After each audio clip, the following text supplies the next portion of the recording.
अस्सलाम वालेकुम रहमतुल्लाहि व बरकातुहू। डियर स्टूडेंट, उम्मीद करता हूँ आप लोग खैरियत से होंगे।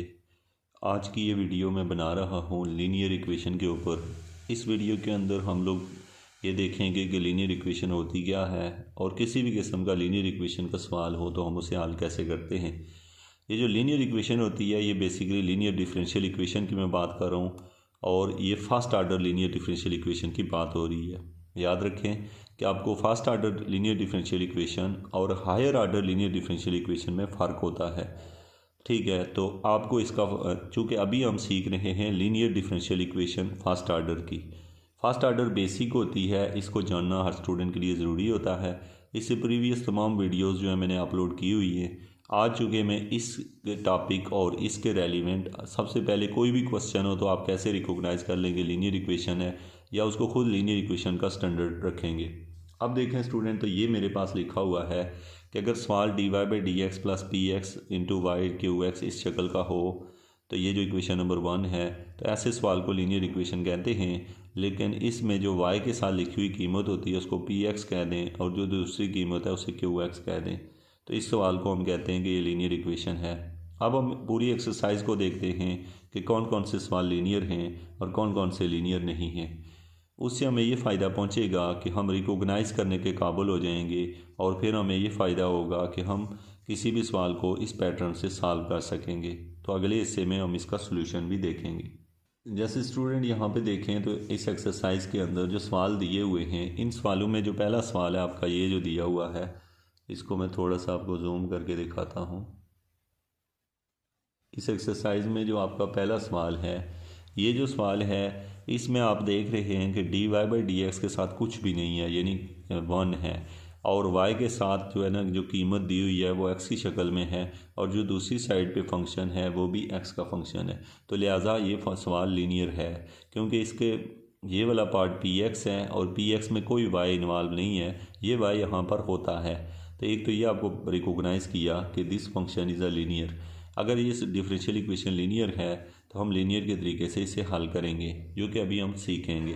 अब देखें इस सवाल को, अगर देखें dy/dx 3/x into Y equal to 6x²। इस सवाल में देखें तो y के साथ लिखा हुआ है 3/x जो कि एक x का फंक्शन है और एक 6x² ये भी x का फंक्शन है। तो ये सवाल भी क्या है, लीनियर है। आगे देखें, ये सवाल लिखा हुआ है जैसे 1/x natural log of x, तो y के साथ है 1/x natural log of x और इधर है 3x² natural log of x, तो ये भी लीनियर है। अब यहाँ पर भी आपने देखा कि ये सवाल भी लीनियर है क्योंकि इस क्वेश्चन के अंदर आप देखें तो यहाँ पे लिखा हुआ है 3y, तो 3 के साथ यानी y के साथ एक कांस्टेंट आ जाए, बेशक वो x का फंक्शन लेकिन है तो कांस्टेंट, तो ये भी लीनियर है। अब स्टूडेंट हम ऐसे ही सवाल देखते हैं जो लीनियर ना हो। मसलन ये सवाल आप नोट करें, ये क्वेश्चन नंबर 14, इसमें देखें तो इसमें dy/dx और y की वजह, इस हिस्से की वजह से तो लीनियर है, लेकिन दूसरी साइड पे y³ पड़ा हुआ है। अगर y³ आ गया है तो इसका मतलब ये हुआ कि ये लीनियर नहीं है क्योंकि यहाँ पे पेयरली x का फंक्शन आना चाहिए, तो इसलिए ये सवाल लीनियर नहीं है। अगला सवाल देखें तो ये वाला किस वजह से ये लीनियर नहीं है, कोई पूछे आपसे तो आप कहते हैं क्योंकि इसकी वजह से नहीं है। ये जो y³ है ना, ये y³ ना होता तो ये लीनियर होता। तो ये है कि आप सवालों को ऐसे रिकॉग्नाइज़ कर लेते हैं कि लीनियर है या नहीं है। अब देखें स्टूडेंट, अगर आपको कोई सवाल दिया हो, समटाइम अगर स्टूडेंट उसको रिकॉग्नाइज़ ही ना कर पाए, लेट सपोज मुझे एक सवाल दिया हुआ है, लिखा हुआ है dy/dx और इसके साथ लिखा हुआ है y प्लस वाई का स्क्वायर इक्वल टू yx। अब इस सवाल को अगर मैं वो देखूँ स्टूडेंट, तो इस सवाल को ये भी है लीनियर क्योंकि मैं इसे y से डिवाइड करूँ तो ये सवाल ऐसे बन जाएगा dy/dx y equal to x। तो आप देखिए ये लीनियर बन चुका है। अब कोई पूछे इसमें px की कीमत क्या है, तो जो x के साथ y के साथ लिखा हुआ है वो 1 है क्योंकि px को 1 कहा जा सकता है। अब x के इधर QX क्या है, तो आप कहते हैं कि वो क्या है, QX की कीमत है x। तो इसलिए सम टाइम सवाल ज़ाहरी तौर पे लगता है कि वो लीनियर नहीं है, लेकिन हम उसको लीनियर बना सकते हैं। लेकिन हर सवाल को लीनियर नहीं बनाया जा सकता, चंद सवालों को ही लीनियर बनाया जा सकता है। अब यहाँ पे हम एग्जांपल से एक देखते हैं कि dy/dx plus X over Y equal to X square. अब ये जो सवाल लिखा हुआ है इसको हम लीनियर बनाना भी चाहें तो नहीं बना सकते, क्योंकि यहाँ पर हमें एक साथ में वाई ऊपर चाहिए, जबकि ये वाई ऊपर जाएगा तो वाई की पावर -1 हो जाता है, जबकि हमें यहाँ पे वाई चाहिए होता है 1 ओवर वाई नहीं, तो सो इसको हम लीनियर नहीं बना सकते। तो स्टूडेंट जो सबसे मेन इशू होता है वो ये होता है कि हमें अगर एक दफ़ा पता चल जाए कि सवाल लीनियर है तो फिर हम उसे आसानी से हल कर सकते हैं। अब हमारा क्वेश्चन है कि अगर सवाल लीनियर है, अगर हमें पता चल गया सवाल लीनियर है, हम पहचान लेते हैं अब, तो अब हम ये करेंगे कि कोई भी लीनियर सवाल हल कैसे करते हैं। तो स्टूडेंट ये मैंने जो सवाल लिखा है ये आपको पता है लीनियर है, क्योंकि इसमें ये कीमत है px की और ये कीमत है qx की। कोई भी सवाल जो लीनियर हो आपको नज़र आए तो सबसे पहले सॉल्यूशन में वही सवाल देख के आपने लिख लेना है। जैसे ये सवाल है, अच्छा लिख लिया, अगले स्टेप में आपने ढूंढना है यहाँ से px की कीमत, वो ढूंढ लिया आपने, ये हो गई, और फिर आपने बेटा ढूंढना है qx की कीमत। अच्छा मिल गई आपको qx की कीमत क्या है 6x²। यहाँ तक आपको ये क्लियर होगा।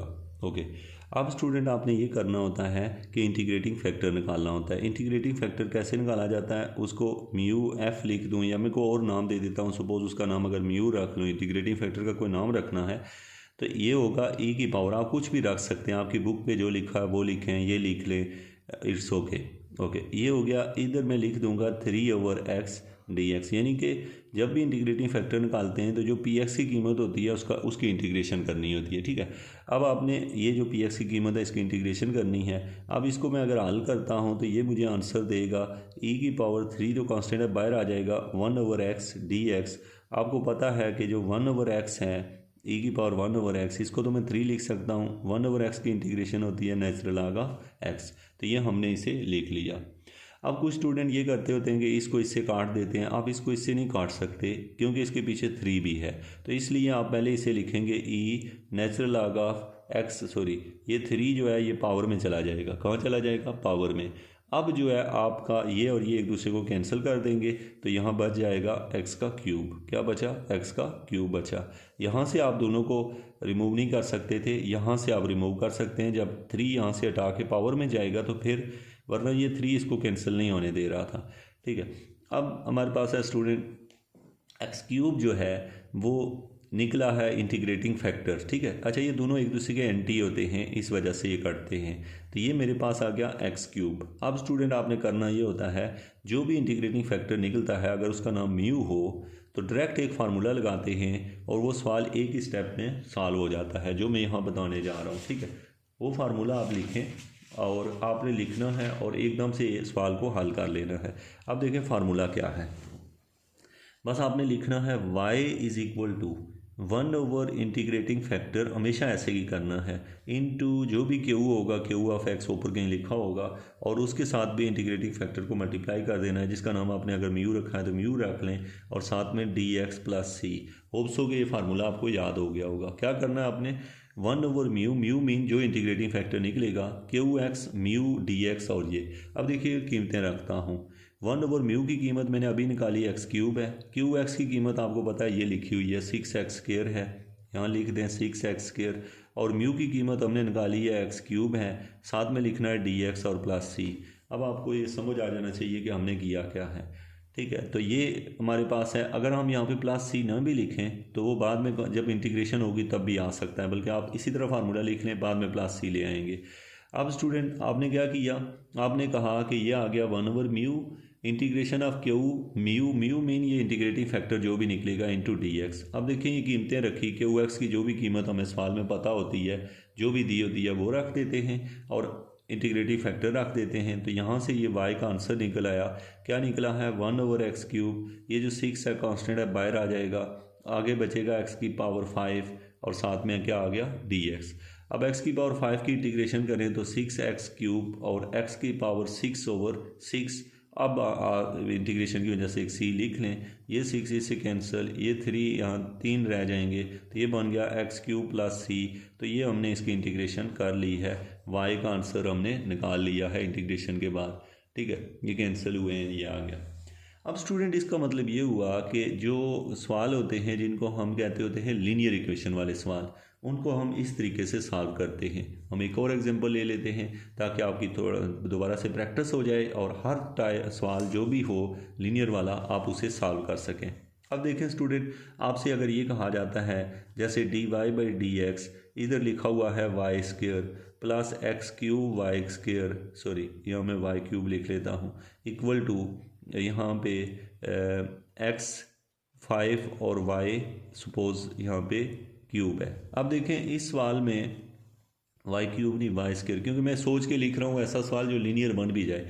अब ज़ाहिरी तौर पे ये लग रहा है कि इसके साथ 1 नहीं है, तो पहले हम यहाँ पे 1 बनाएंगे। अगर 1 बनाएंगे तो वो लीनियर बना तो इट्स ओके। dy/dx y² किसको डिवाइड किया तो यहाँ पे आ जाएगा x³ y और इधर आ जाएगा x5 और y² से डिवाइड होके y² कट जाएगा। तो अब आपको पता है y² से यहाँ भी डिवाइड किया, क्योंकि लीनियर सवाल वो होता है जिसमें यहाँ इसके साथ 1 हो, यहाँ y के साथ कोई x वाली कीमत हो और उधर भी x वाली कीमत हो।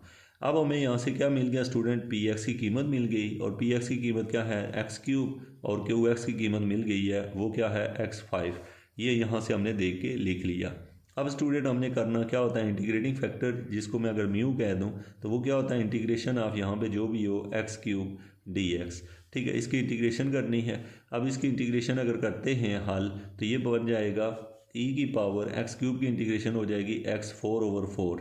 अच्छा ये याद रखिएगा, जब हम इंटीग्रेटिव फैक्टर में पावर में कुछ करते हैं तो उसमें प्लस c नहीं लिखा करते, ओके, इसलिए आपने प्लस c नहीं लिखना। अब यहाँ पे ये इसका इंटीग्रेटिंग फैक्टर मिला है। अब देखें स्टूडेंट, ये जो सवाल है e⁻x⁴ और ये तो हमें मिल गया। अब फार्मूला हमें पता है क्या होता है, y = 1 integrating factor qx mean qx का फंक्शन होता है इंटू म्यू dx, ये फार्मूला है।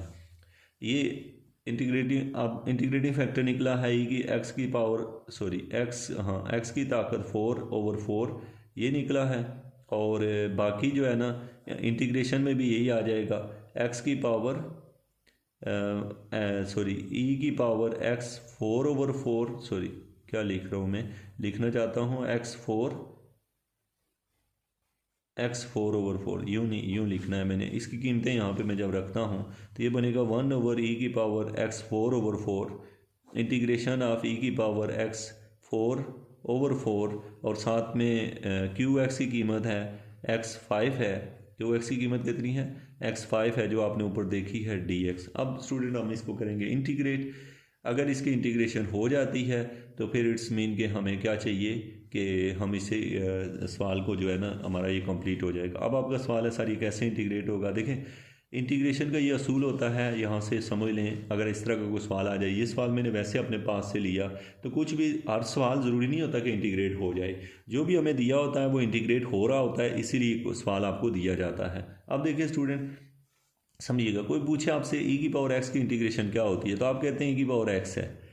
क्या होती है e⁻x की इंटीग्रेशन, ये होती है, ये आपको पता है। अगर तो अब आपसे को बंदा ये पूछ बैठता है कि भाई ये क्यों हुई है, तो आप कहते हैं चूँकि x का डेरिवेटिव 1 है वो साथ मौजूद है तो इसलिए ऐसे हुआ।